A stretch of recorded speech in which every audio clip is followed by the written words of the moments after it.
listening to the Becoming Who You Are podcast, your guide to authentic living. Visit becomingwhoyouare.net for more resources, tools, and suggestions designed to help you create the life you want from the inside out. Now here's your host, Hannah. Hello and welcome to another episode of the Becoming Who You Are podcast. Today I'm delighted to have a special guest on the show, and that is Will Moyer. Will is a designer and writer from the US who currently lives in Chiang Mai, Thailand.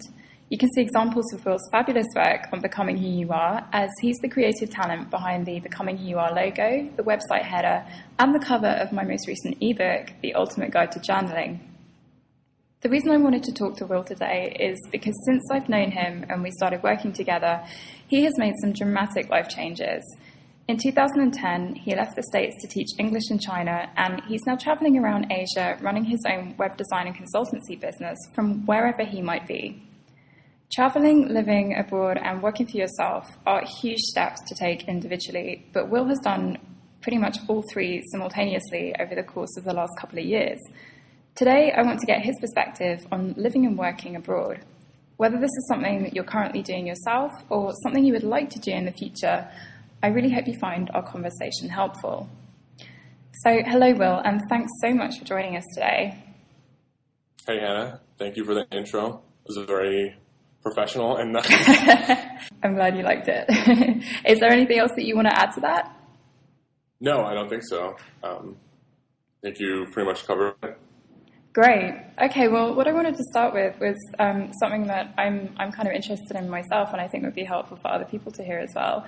And that was what the original decision process behind you moving to Beijing, which is where you first moved to, what that process was for you. So what prompted the decision for you, and whether it was kind of a difficult decision to make or not. I'd be really interested in hearing more about that. Sure. I was a senior in university in 2008, right when the American housing bubble kind of collapsed. Mm-hmm. And so I can't remember the exact numbers, but my university's placement rate dropped by a huge percentage, where it was something really, really high, 90% placement of 90% of seniors got jobs or went to grad school afterwards, and it just dropped a huge amount in 1 year.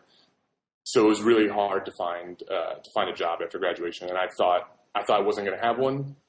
And so me and one of my buddies in college, we decided that if we didn't get them, we would go abroad, and we found different information about it on the job board, the Career Services Center at my university, and one of them was teaching English in China. And I just thought that would be really cool and different and a good way to get out of the failing economy. So that was kind of when I made the plan, but then I ended up getting a job, and I worked at a nonprofit for a year and a half. Mm-hmm. And once I kind of got sick of it, I kind of went back to that original plan of maybe I should just get out of the States again. And I already wanted to go to China, so why not just do it now after a year of being out of school? Great. And what I really like about that is the fact that it was, I guess, even though it wasn't something that you needed to do initially, it became a plan B, so that when your job in the States wasn't really fulfilling you anymore, it was something that was there as kind of a backup and something that you knew would be a really great experience, even if it's not a sort of conventional career path. Yeah, I was getting really jaded with the nonprofit world in general. I mean, these were more political nonprofits. Mm. The one I was working at did a lot of journalism stuff, and I just started to get kind of jaded with it. And I thought, if I just keep working at this or in this kind of vertical, this industry, I'm just going to end up here in 5 or 10 years and still probably not really like it that much. Mm. But quitting was also scary because I didn't know what other job I could get. Mm. So it was kind of an easy plan B for me, I guess, at the time, that okay, well, I don't have to decide about any long-term career choices. I don't really have to choose if I'm going to stay in the nonprofit world or look for some other industry to join. I'll just kind of put everything on hold, and I'll go to Asia and teach English for a year. Yeah. But then it ended up being much more long-term than just a year. Well, I guess that's the great thing about it, isn't it? Is that you sort of resisted getting sucked into the career ladder funnel that I think a lot of people, I mean, I certainly could see myself getting sucked into that when I worked for a nonprofit as well for a while. And it's really easy to sort of develop these blinkers and think, okay, well, the next step after that is X, Y, Z, and then there's one above that as well. And you kind of miss out all these other amazing experiences that are available to you. Yeah, if you do that for too long, then you get all these things that keep you there. Like you get a car and you get health insurance and you start paying back your student loans, and then maybe you get a really good apartment and you're paying for that, and then it gets harder and harder to be like, I'm going to drop everything and get out of here. Yeah. I said just that I felt that happening to me because I bought a car, and that's the stuff that I was doing. And so I felt like the longer I waited, the harder it was going to be to give up on that stuff and deal with all of the weird financial repercussions of having loans but going abroad and, selling a car, getting rid of your apartment. Yeah. Well, I'm really impressed that you were so aware of that as well, because I think, and this is one thing I wanted to ask you about, and if it's not something that you want to talk about, that's absolutely fine, but I think for a lot of people, there can sometimes feel like a lot of external pressure as well to sort of fit into that career funnel that I was talking about. And I mean, when you sort of told people, I'm thinking of giving this all up and moving to China to teach English for a year, what were their reactions? I mean, did you find that people were generally supportive, or that there were some people who were saying, that's really not a very good plan, and what about your career? And yeah, there was a little bit of that. I mean, I think I probably presented it like it was just like kind of a short-term pause on things. And I think that's the way that I thought of it too. I thought like, I'm just going to go do this for a year and just kind of, I'll be traveling and I'll get some weird, crazy experiences from the other side of the world. And then I'll just come back and then I'll probably find a job. So when I talked to everybody, it was always kind of like, this is just for a year. This is kind of a short-term thing. It was almost like going on long vacation. And English teaching was just going to fund my long vacation. So I don't think I presented it to anyone or to myself like, I'm putting the whole system on trial. I'm not doing this career thing. I'm breaking out. I was just like, I'm going to go on a long vacation. Right. So it made it a little more, I guess socially acceptable. Right. Yeah. And I guess for you as well, perhaps it would have been really scary to think, right, that's it, I'm breaking the mold and I'm going to move to the other side of the world. And perhaps for you, it was much easier as well to think, this is just for a year. Yeah. Oh, for sure. I thought I thought I'd be sick of it after a year and be ready to come back. But yeah, that's not what happened. I got to be maybe like 7 or 8 months in and just realized that the thought of leaving in another few months was really not what I wanted to do. And then it got a little bit more. Then it got a little bit more like tenuous, I guess, with like some of my friendships and family members and stuff who were like, well, then when are you going to come back? Like, you're not going to follow this plan of going for a year. What are you going to do? You're just going to stay there for how long? And I just didn't know. And I just be like, I don't know. I guess I'm just going to stay until I don't want to anymore. Yeah, well, I think that's a great criteria to go by. Yeah. I can definitely get behind that. So, I mean, just on a purely practical level, I really appreciate you explaining the kind of, I guess, the emotional decision process behind it. But on a purely practical level, how challenging was it for you to kind of, I mean, you said you had a car and everything, and I assume you sort of had an apartment and stuff as well when you left. And because I think sometimes one of the things that is certainly really daunting for me, I mean, I'm currently in the middle of a 7-month trip around South America. And one of the things that really daunted me when I thought about doing it is what on earth am I going to do with all my stuff? And, it's just the practical kind of barriers to doing it, aside from the kind of emotional upheaval and leaving behind everything that's familiar. What was your experience of that? It was hard. I mean, I kind of timed it with things like my lease ending. So told my roommate at the time that, I wasn't going to be staying, and helped him find somebody else to take my room. And, I relied on my parents for some help. Like they pretty much took my car. I put it up for sale, and we went around to dealers to try to sell it and stuff. And it was like 9 months old or something. It was pretty new. But they handled a lot of the practical stuff, at least with my car, that I would have had to just stay for. Like I would have had to just wait until someone bought it or until I had enough money to pay for the difference if I sold it for way less than what my loans were for. But so they helped me with that type of stuff. And yeah, I don't know. Besides that, I just kind of did it. I don't know if this is like that helpful to anybody else. I just kind of was like, I just won't worry about it, because I didn't have a plan for something like how to keep paying my student loans. So I just thought like, okay, well, I'll ask for, I think I asked for like a economic hardship forbearance, because you're going to be out of the country and making way less money. And so I got like a forbearance for a year and thought, okay, well, I just won't deal with my student loans for now. And had my parents help me take care of the car, and my lease was ending. And then that was it. I guess I put my stuff into storage at their place. And yeah, I don't know. I feel like that's not that helpful for other people, but I think it is helpful, because I guess the thing that really struck me based on my experience, and it sounds like this is kind of what you're saying as well, that it is really daunting, but you just get on and do it and it's fine.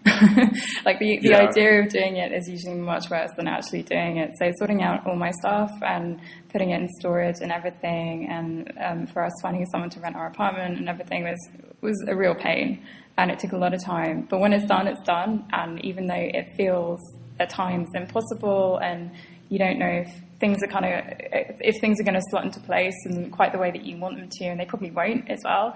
But ultimately, when you're on the plane, you're on the plane. Yeah, I think that was kind of like, I booked my plane ticket and I signed a contract with this agency to start, I think, before I really had much of a plan about that type of stuff.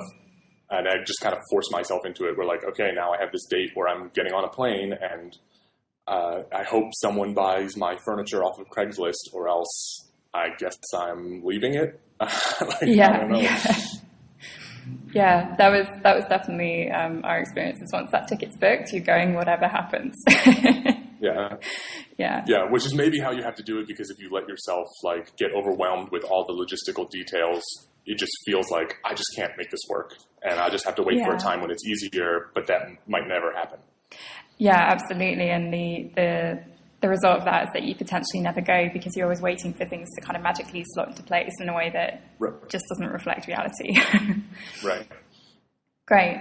I think that is really helpful. So I wanted to talk a little bit about what benefits you've experienced from living abroad. I'm aware that's quite an open-ended question, and obviously it covers many different aspects of life. But I guess I'm interested in what, compared to living in the States, for example, what have been the biggest positive differences for you, or the biggest benefits?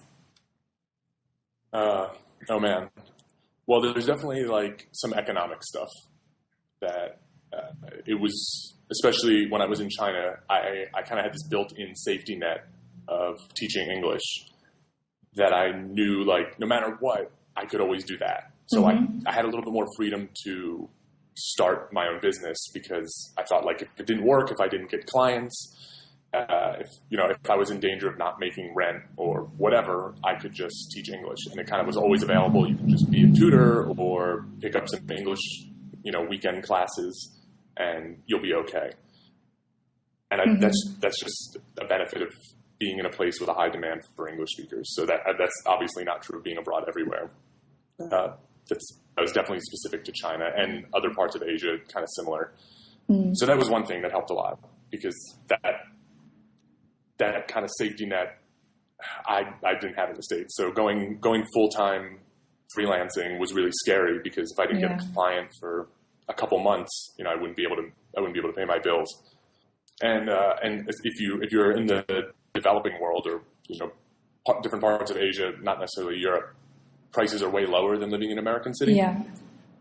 So something like where I am right now, Chiang Mai, you can get a pretty nice house and you'll pay like a couple $100 a month. Wow. Just for a room in it. I don't think for the whole house. And I was paying $750 or $800 for splitting an apartment in the States. So if that's the situation, then it's way harder, because you got to make way more money if you're not gonna starve or be homeless. I don't know. There's a lot of like abstract benefits from just traveling, I guess, the different social circles you get into with other travelers, or you're meeting people from all over the world all the time, and constantly like put out of your comfort zone by not being able to speak the language. Yeah, I can definitely relate to that. Yeah.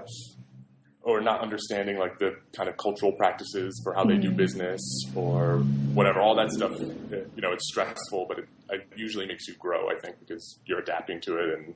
And I think it's very helpful for your resilience. Oh, yeah. Yeah. I mean, I'm way more, especially with business-related things, way more, assertive and independent and able to go with the flow than I think I was in the States, where you kind of expect. I mean, this isn't true of traveling anywhere, but at least my experiences in China, mainland China and Thailand, that like the expectation that things are going to go really smoothly is not a correct one. Yeah. And so you kind of have to learn to go with it, because it's not going to work out the way you want. It's not like the States where everybody kind of just knows how things work. It's a totally different environment, especially with regard to business.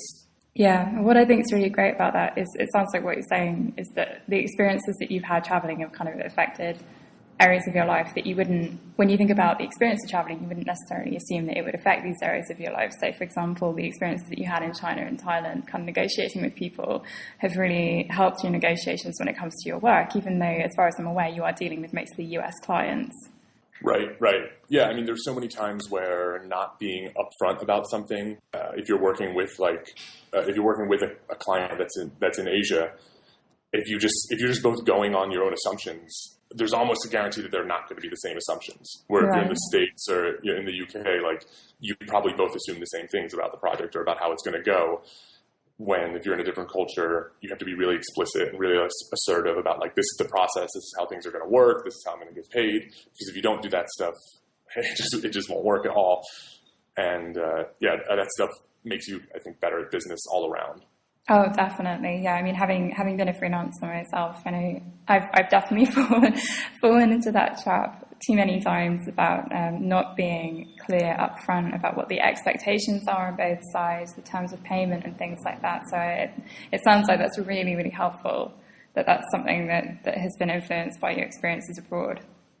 Yeah. I mean, when you're learning from like doing it and being there, it's definitely a little bit harder. Like, I think if I had worked at a design firm ahead of time and had seen the senior designers working with clients, I probably would have learned to do that stuff that way. But instead, my first year was a little rough because I just kept having projects that didn't work out the way I wanted to, or they would just go on forever because we weren't clear enough in the contract. And so it was kind of like a trial by fire of having to learn as I went. Yeah. Well, that sounds great. And the sort of flip side to that question, I guess, is what have been the challenges for you regarding living abroad, working abroad? Is there anything in particular that you found really especially difficult or challenging that wouldn't necessarily have been an issue for you in the States? Like the stuff I was just talking about that can make kind of doing anything difficult can be really frustrating sometimes, especially in a place like mainland China, which has been way more insular to like the West and kind of other ways of doing things. So there are times where me and my friends that live there, we talk about having China days where like it just feels like the whole country is against you and you're trying to do something simple like mail a package because of language barrier or because the way they do things, they're not giving you that much information, or somebody at the post office sees you as kind of a hassle because you're just, who's this foreigner here? They're trying to speak to me in English. They don't understand how this works, and there's just a hassle, and I'm not going to help them. And then you end up thinking that, oh my God, if I was in the States, this would have taken me 15 minutes, and I've been trying to mail a package for 3 hours now, and I have no idea it's even going to get to where it's going. Yeah, I can definitely relate to that as well. Just everyday practical things that you take for granted at home are very, very different abroad, and that can be quite frustrating. Right.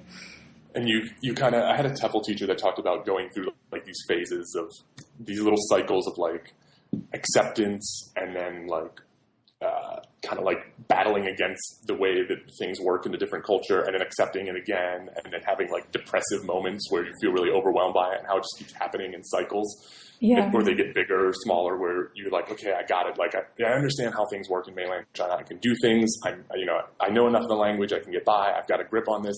And then something happens, and it like, it's a huge disaster you didn't expect it. And you're like, I hate this. I wish I was back in the States. I'm going home and I'm just going to watch American TV and order McDonald's because I can't deal with this anymore. Home comforts. Yeah. Yeah, I can definitely understand that, and we've definitely had some moments like that in Latin America as well. And so, to give a little contrast to China, Thailand, which is not insular at all, really, it's full of tourism and it's full of other people. Then there's been times where I like experienced a really antagonistic relationship between the foreigners and Thai people who live here, especially maybe in the south where there's islands and there's tons of kind of like people who are just really tourists, just passing through, just partying. Do they just want to shop and that's it? And the residents who live there, and it's kind of like the Thai people they get sick of the rude Americans who are just coming to drink and party. And then they kind of want to take advantage of it. So they, want to charge extra because it's these rich Westerners. So we'll charge them extra. We'll try to rip them off on taxis. Oh yeah, the tourist surcharge. Right. Yeah. And then the foreigners get really frustrated with that, and they feel like they're just kind of getting ripped off all the time. And then it's just kind of like this cycle of antagonism. And I don't really experience that in northern Thailand, but yeah, I definitely experience it in the south, and it can be really frustrating even when you're desperate, like you have food poisoning and you want to get to the hospital, and the taxi driver wants to rip you off because you're a rich Westerner and you're in a desperate situation that he can take advantage of. Yeah, that sounds like a horrible experience, especially if it's something you really need as well. Like if you have food poisoning and you need to get to a hospital, I can understand how that is really, really frustrating and angering.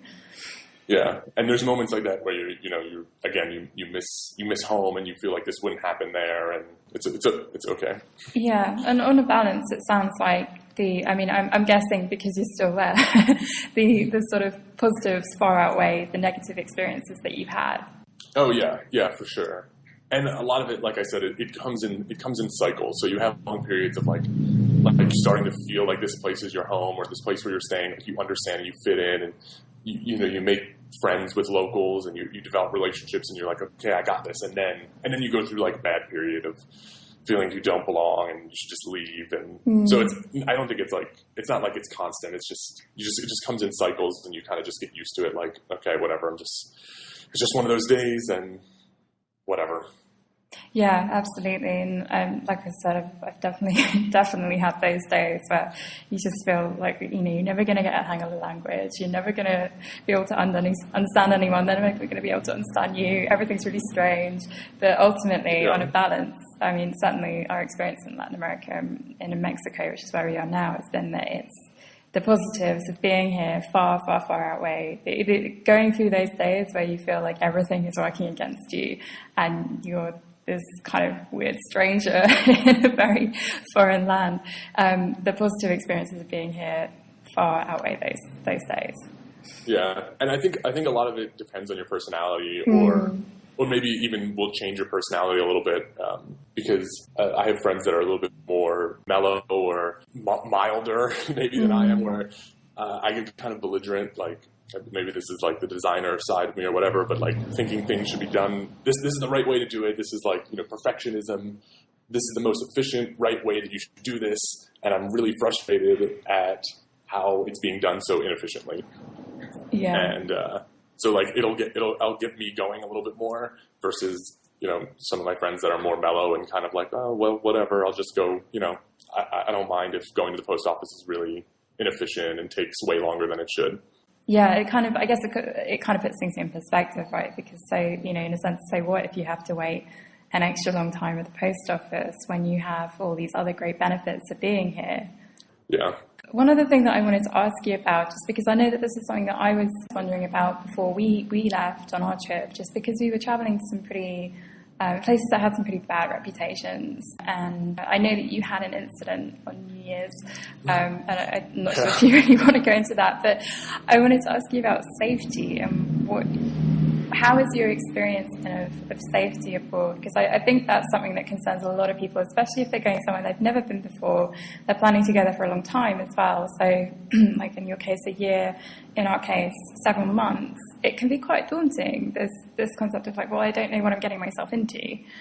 Right. Yeah. Well, I've been here for 3 years now. I think February was like the third year in Asia mark. And I think I pretty much at all times felt safer than I did when I was living in the States. I lived right outside of Philadelphia in Wilmington, Delaware, which had a pretty high crime rate, and Philadelphia had a pretty high crime rate. And so like personal safety, I pretty much always felt fine here. Walking around the streets at night in Beijing or Bangkok or wherever, I never really felt threatened.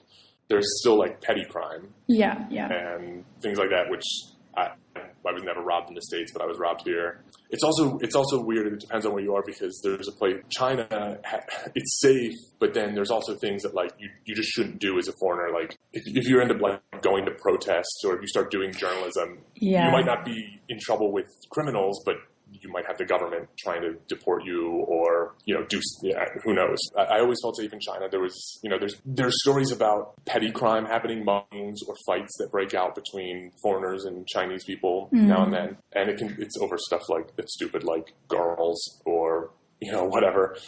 Our neighbors, they were living in the hutongs, which is like the alleyways, kind of traditional Chinese housing. A lot of times there's like one-story buildings right next to two-story buildings, and somebody hopped up on the one-story building and got in their second-story window and took like all their laptops and their passports and stuff like that. So obviously that sucks really bad. Yeah. What I've noticed is that the stuff that happens is stuff that could easily happen at home as well. So burglary and stuff like that happens everywhere. But I think I've just been more aware of how much of a foreigner I feel, I guess, just because I look different. Yeah, I've definitely experienced that. And I mean, I think you mentioned me getting robbed on New Year's, and that is like a total targeting foreigners situation. It's on the Thai Islands, and there's these big parties, and especially a New Year's Eve party. It was huge. I mean, I think there was like, this is really Long Beach where the party was, and there must have been like 50,000 people there. Oh, wow. Most of them are tourists. And that nights like that, the guest houses are infamous for getting broken into and getting robbed, because the local thieves just know all the tourists are going to be out. Yeah. And we were actually, me and a couple of my friends were actually staying at a Thai guy's bar and restaurant. We thought that would be safer. We thought it wouldn't be a guest house, so we wouldn't get targeted. And I had brought my laptop and my camera because I'd been doing work. We stayed on the other side of the island for almost a whole vacation. And then the last couple of nights we decided to go and stay near where the New Year's Eve party would be, just so we wouldn't have to, have a long way to get home.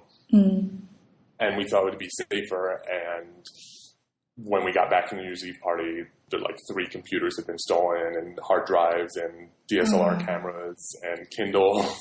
Oh, no. Yeah. And I don't think that was like a random burglary. I think the guy who was staying there, one of his friends probably knew, or someone he knew, that he was hosting a bunch of Westerners, and they just figured they could get in to the restaurant pretty easy and take our stuff, which was locked up in a back room. And it may have even been him, and I feel bad suggesting that because he was really gracious and let us stay there, but I still kind of have to consider him a suspect, so... I know I've said this to you before, but I'm really sorry to hear about that, because it's just such a disaster. And it's I got mugged in Uruguay, and I had my phone and my wallet taken, and that was bad enough. And it was just because of the sort of aggressive nature of what happened as well. It was quite harrowing, but having everything taken like that is just really a nightmare. It was okay. I actually had insurance, and it covered a sizable chunk. Like $2,500, so enough to get a computer back. So it was okay. It mitigated some of the costs, but yeah, it's definitely a setback. I mean, for when you do online work, losing, I lost my backup hard drive too, and I have it with me because photos and videos I shoot they're just so big that I pretty much always need an external to put them on. And so losing that almost hurts more than losing the hardware, because the hardware is replaceable, but there was maybe 6 months of video and photos that were on that drive, and they're just gone. I know, and you want to like write an email or something and be like, just give me my hard drive back. Like, it's $100 hard drive. I just want my stuff, which is priceless. Yeah. what kind of strikes me about when stuff like this happens is that when you're going to a place where you stand out as being a tourist, you are more likely, or not more likely, but you're more of a target for opportunistic theft. But I mean, one of the things that I've really experienced coming to terms with that is that I'm just not as worried about it now, if that makes sense. It doesn't bother me so much. I guess I don't have so much of an attachment to my stuff. So I've kind of taken steps to like back up my hard drive and stuff, and I use an online backup now, and that was something I've really taken seriously since I got robbed. And I just back up everything, so it wouldn't be too much of a practical disaster if my laptop got stolen, for example. It really puts it in perspective, and it kind of makes me think, there's a risk that this might happen, but it's still worth it. In a sense, I would much rather have the experiences that I'm having and see the places that I'm seeing and be at a greater risk of that happening now I might be at home, for example, than stay home, stay safe-ish, and not have these experiences. We have a mutual friend who's been mugged twice in Philadelphia and lost an iPhone. Yeah. And so I don't know how much really safer you are if you're staying in the States. Well, that's the thing. I mean, I have friends who are robbed in London and had their bags taken out of restaurants and just from under their feet and stuff, or had their bags snatched or something. And this is all, I mean, again, it's all stuff that could happen everywhere. So it's kind of weighing up the cost benefit. And I could have that happen at home. Like 5 degrees at the moment in London. I could be sitting there shivering in the winter, and it could still happen. Or I could be in this beautiful city where it's like 30 degrees and having all these amazing experiences, and maybe that will happen as well. Yeah, and being aware of how much you stand out actually usually makes you more safe. At least for me, it has, because I realize that I'm a target. Where in the States or in the UK, you don't consider yourself like someone who's standing out just because you're walking around with an iPhone. Yeah, absolutely. But over here, like, oh, if I'm walking around with expensive stuff, and I'm a tourist, I'm getting in the back of a taxi, like, I should be more careful. Yeah, definitely. There have been some kind of funny things that have happened with standing out as well. Like a couple of weeks ago, a Mexican family wanted to have their picture taken with us. I didn't realize what was happening at first. I wasn't quite sure what they were trying to ask or why they wanted to have their picture taken with us. But I realized afterwards because, it's because we look so different. And so there are kind of quirky things that happen because of that as well, which are kind of funny experiences. But I agree, it's also made me a lot more safety conscious, and I think that's something that, would definitely be helpful when I go back home as well. Yeah. And one last point about this stuff. I have way less of it. Like in the past 3 years, I just have accumulated so much less stuff than I had in the States. And I'm not a minimalist by ideology or anything like that, but just by traveling around, I have no furniture. I don't have like a big flat screen TV. I don't have a computer tower or monitor or desk or any of the stuff that I had in the States. I just travel way lighter in general. I just have way less attachment to having a bunch of stuff. I miss it. I go back and I visit my friends in the States, and they kind of have like bachelor pads with like 2 flat screen TVs and multiple Wi-Fi networks. And so I kind of miss that stuff. But yeah, when you don't have it, I don't know, it's easy not to worry about it or to have to protect it. And, you risk losing it. It's not another thing to worry about if you don't have it. Yeah. No, I've had a similar experience, and I've actually found that I really haven't missed that stuff. I guess because we're also moving around sort of every month or so, if we do miss it, then we can totally find a place that has it. But we don't actually have to worry about it ourselves. Yeah. And it's kind of freeing to be like, if I needed to get out of here, if I felt like going somewhere else, I could just go and pretty much just carry all my stuff with me. Yeah, it's very liberating. I've definitely found that. One thing I've realized as well is the stuff I thought I needed previously, I realized that actually I don't need it at all. I might want it, but back home, the difference between need and want had become very hazy in my mind. And so there's a lot of stuff that I really thought I needed that actually I don't. And that's really liberating when you realize that actually, I used to consider myself someone who was not high maintenance at all, but I really like my creature comforts. And now I've realized that actually the person that I thought I was, I'm actually not that person. And that's been quite an interesting transition. Yeah. It's pretty much exactly the same thing for me, so. And I guess it kind of reminds me of what you were talking about at the beginning to do with the career and kind of getting sucked into that life path. And I think the same thing goes for stuff as well, because culturally we're kind of brought up to go down this trajectory where you so you get a job, and then you get a car, and you get a mortgage, and then you buy your nice flat screen TV and all this stuff for your home, and you start building up all your furniture and everything. And then, as you said, suddenly you've got all this stuff that you've accumulated, and stuff to worry about, and stuff you need to insure, and stuff that might get stolen, and stuff that's kind of tying you down as well, so that you couldn't just go somewhere if you wanted to.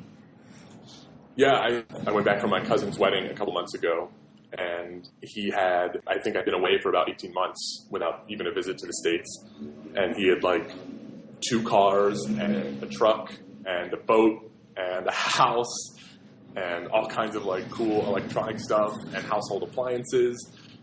And when I was there, I was like, man, I really miss all this stuff. I feel like if I'd stayed in the States, I could have a boat. But at the same time, I was grateful that because all of that stuff also comes with the added thing of, well, now you're responsible for this and you have to take care of it. And and I'm not saying that one is better than the other, but I definitely have seen both sides of it. And at least for now, I feel like I don't want that stuff, because I like the freedom of having less responsibility for material stuff.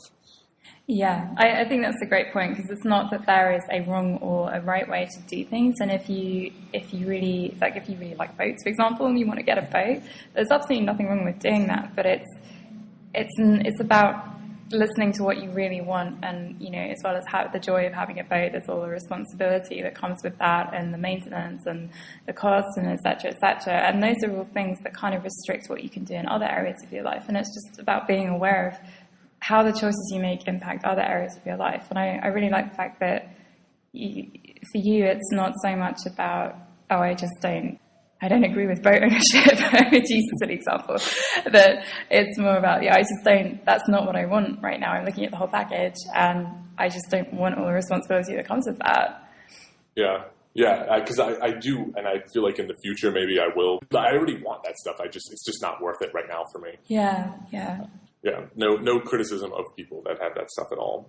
But yeah, I think if there is a problem with it, it's when you're not doing it because you want it, but it's just kind of like the momentum of living, and you just let it accumulate and bog you down without it being like a choice that I do want this house. I want the responsibility because that's important to me. And because I want the stability that comes with it, or something like that. Yeah. Right. I think it is quite different if you're doing it out of the motivation of wanting sort of status symbols or being kind of drawn down that path. But if it's something that you genuinely want, I don't think there's anything wrong with that at all. Yeah, and sometimes it's hard to know without trying to get rid of that stuff and just seeing how you feel. Yeah, absolutely. So I have one last question for you, and this might be a bit of a tricky question, so don't worry if you need a couple of minutes to think about it. But let's say there was someone listening who has been thinking about moving abroad to live, to work. What advice would you give someone? You can definitely do it if all you want to do is work and be location independent. I think you could, and you have no standards for what you do or what kind of work you're doing. It's 100% doable, easy. And I meet a lot of people abroad. This is not to criticize them, but they do stuff just to stay abroad and just to kind of be location independent that I wouldn't do. I don't want to teach anymore. I don't think there's anything anybody could do to get me to be a teacher again. Right. But as long as if that's your main goal is just to get location dependent, just to get abroad, you can 100% do it. I think anybody could do it. If it's not teaching, then you can write. You can do a bunch of copywriting, or you could for something like Demand Studios or one of those kind of content farms. You could just make it happen if you want to. It's a little bit trickier, I think, to do something that you really want and are passionate about and be location independent, because then I don't know. You kind of have to figure out how to generate content or produce something, I guess, or, monetize what you want to do. Yeah, it takes a lot more planning, I think. Yeah, and that's trickier, and I think it's also hard, maybe just because we're not trained to think that way of how can I turn my interests into something that can make me money? We just growing up in the States, that's kind of silly. No, you just get a job, and that's how you make money, and your interests are your interests. You don't combine the two. But yeah, it's definitely challenging. I mean, I'm really lucky because what I was already doing in the States was a lot of design online work. And so I kind of didn't have to figure out a way to like make that work by being location independent. So I'm really grateful for that I just could kind of keep doing what I was already doing. And as long as clients were okay with me, only being able to have Skype meetings, then it was fine. Yeah, so you had an existing passion that you could kind of leverage and transform into a money-making opportunity. I would, and it sometimes it's easier if you don't try for that all at once. Yeah. If you're like, okay, I'm gonna get out, I'm gonna quit this job that I'm not happy with or whatever, and I'm gonna go abroad and I'm just gonna do whatever it takes to make money for now, and eventually try to hone that in on something that I actually care about and am interested in. And if I have to write a bunch of articles for websites that I don't care about, or if I have to teach at a school that I don't particularly like for 6 months or a year, then whatever, I'll just do it because that's getting me halfway to my goal of being abroad or traveling or being location independent. I think doing it all at once is really daunting. I mean, I didn't do that. I taught English for my first year, and slowly I picked up a few clients on the side after about 8 months. And then I realized, like, wow, I could probably do this full time. And then I switched. And my other friends that are abroad, I think pretty much everyone did the same thing. They got out first and they got abroad and they just did whatever they could to make money. And then they eventually tried to turn that into, okay, well, now I can, write full time or drum full time or whatever. Yeah, absolutely. I think that's a really, really helpful point to make. And I really like the positive perspective that you have on it, that if what you want to do initially is just live abroad, anyone can do that. It is possible to do it. It's not necessarily going to be easy, but it's certainly possible. And, you're not necessarily going to have a job that you like or that you really want to have in the long term or that you consider a career. But if it's something that makes you money in the meantime, then for you, for example, that gave you an opportunity to develop your passion on the side and build up a sort of freelance or consultancy business that you can now do full time. Right. What's really interesting talking to you is that I've also met a lot of travelers since I've been in Latin America, and it's really interesting seeing the different ways that people have kind of maneuvered their lives to be able to travel. So I met a couple of guys in Buenos Aires who, there are people like you, for example, who move abroad, they get a job, they build up sort of their own business, what they're really passionate about on the side, and then they transition to that full time.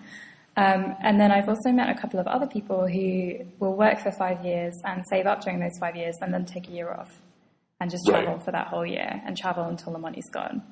And I met a couple here, and what they do is they like kind of go back for, 3 to 6 months, and they just work jobs that they already had kind of have set up back in the States, save up money, and then it lets them travel for another 6 to 9 months. Yeah.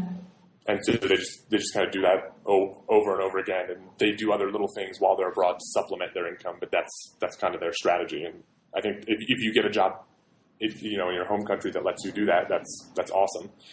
Absolutely. And the great thing about it as well is that if traveling is what is really important to you, and if that's something that is really a kind of burning ambition, there are so many ways that you can achieve that. There are so many ways that you can get it done and kind of make it a reality. Yeah, but I think the step-by-step thing is important. But if you kind of are like tied to like, no, this whether it's a plan for getting abroad and getting location independent, or whether it's a plan for writing a novel, if you have this idea that like it's going to come out and be fully formed and it's going to work, and until I can do that, then I'm not going to take any steps. Like it'll just never happen.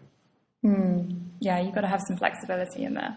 Yeah, and you have to be willing to be like, okay, well, I'm just going to start doing it, and if it's crappy at first, then it's crappy at first, and it'll just get better. So if that's just like, I'm just going to get abroad, and then I'm going to work on doing what I want over there, or if I'm just going to start my first draft of my novel, and if it's terrible, then it's terrible, but at least it exists, which is better than it not existing. Yeah, absolutely. And I think the same goes for the experiences that you have abroad as well. Obviously, there's stuff that is always going to be out of your control, but like when we first went to Latin America, I gave myself less than a week off to adjust, and that really wasn't enough time, and I was pretty hard on myself, and I started working again the second week that we were here, and just realized, you know what, this is this is not a good plan, because it takes so much. It does take a lot of time to adjust. And obviously, it depends on, you know, what kind of personality you have and whether you're used to traveling before. And it definitely takes me less time to adjust now. But certainly coming out here, I've never been to. I've been to Mexico before. I've never been to Latin America, and it was quite a big culture shock in some ways.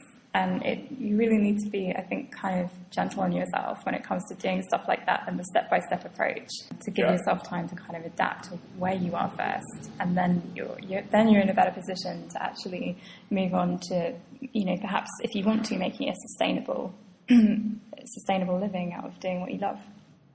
Yeah, to add to that point, I think the doing nothing sometimes when it is really valuable for a while. Yeah. And at least for like Americans, it's you feel like anxiety when you're not working, quote unquote working. Yeah. Like if you just lay around all day, or just walk around, or you just, you know, you just do whatever you want instead of, well, I got to be making money, or I should be contacting people about this job, or I should be, if you feel like almost guilty if you're not doing that and keeping yourself busy working. Oh yeah, I can relate. yeah, but I think it's really important, like you just said, to like, if you get to a new place and you're trying to find some new career, and you're working a new job, to be okay with like, I'm just done. I'm not going to do anything for a while, and that's okay. And it's going to eat into my savings maybe, and it'll be stressful, and I'm going to feel anxiety that I'm not being productive. I'm using air quotes when I say that, or like getting things done. But that's okay, because, you know, I'm here to enjoy it, and I'm here to figure out what I want to do, and yeah. Yeah. So anyway, I think that's important. Cool. Yeah, what you were just saying reminded me of something that I found really valuable about getting away from the UK, my home country as well. And that's I think when you're out of the familiar framework and culture of whatever country you call home, whatever location you call home, it's a lot easier to figure out what you really want to do with your life. That's what I found anyway. It's once you get out the familiar kind of pressures and expectations that come with being at home, it kind of gives you a bit of a blank slate. And I think for me, certainly, it helped me take a step back and think, okay, this is what I think I should be doing, but actually what I really want to do is work on the website, for example. Right. Yeah, and I still don't know. I don't want to sound like someone who's like, I figured out what I want to do for the rest of my life. I really like doing design work, and I like solving problems and that kind of thing, but I never made a decision that like, this is going to be what I do the rest of my life. I just made a decision that like, I'm making money like this, and it's something I'm good at and I really like to do, so I'm just going to keep doing it for now. Yeah, exactly. Which also is freeing versus the American or the Western vibe of like, you study this thing and that's your career and that's what you do. Yeah.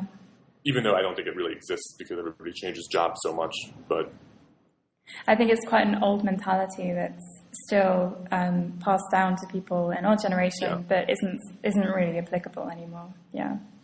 Yeah, and there's still. I talk to a lot of people here about this, like getting out, maybe kind of fighting this in yourself a little bit. Some of these mentalities, but the idea that like it's good to be doing work for someone else. I still feel that sometimes in myself a little bit, and I know that my friends that I talk to feel that sometimes. Like, where I guess this is kind of like. I think maybe not in our parents' generation, but the generation before, the idea that if you're going to work for 9 to 5 every day and sitting in some office, that somehow that's productive and contributing to society versus, you know, laying on your bed and trying to write a novel.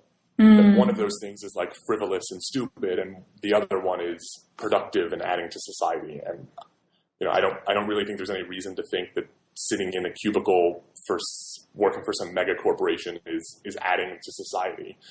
Yeah. Versus writing something you care about, or doing something artistic or whatever, just making yourself happy in some way. Yeah, is not adding to society. Yeah. Right. I completely 100% agree with you on that. Great. Was there anything else that you wanted to add about your experiences before we stop? Oh, I don't know. I mean, I'm sure I could ramble on about stuff if you have any more questions, but I think we've been going for like an hour, right? So yeah. I don't need to have like the longest podcast episode in the world. That's all right. It's been great talking to you, and thank you so much for giving up your time.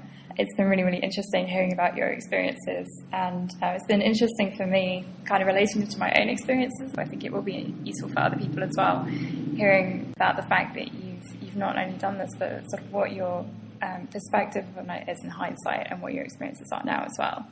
So thank you so much for joining me today. Yeah, thank you for having me. So that's it for today. Many thanks again to Will for taking the time to share his thoughts and experiences about travel. I highly recommend Will's design skills, and you can find out more about his services by visiting his website at www.willmoyer.com. That's WILLMOYER.com. You can also find a link to this URL in the show notes of this episode. If you have any questions or comments about what you've heard in this episode, or about travel or authentic living in general, feel free to get in touch through the website at www.becomingwhoyouare.net or on Facebook. Traveling is a wonderful experience, so if you're even tempted to try it, I highly recommend giving it a go and exploring what the world has to offer you. Thanks so much for listening, and I look forward to talking to you again very soon. Thanks for listening to this episode of the Becoming Who You Are podcast. If you enjoyed the show, please head over to iTunes and leave a review. You can get in touch with Hannah by emailing hannah@becomingwhoyouare.net. Don't forget to visit becomingwhoyouare.net and find out how you can use rational personal development to live an authentic life.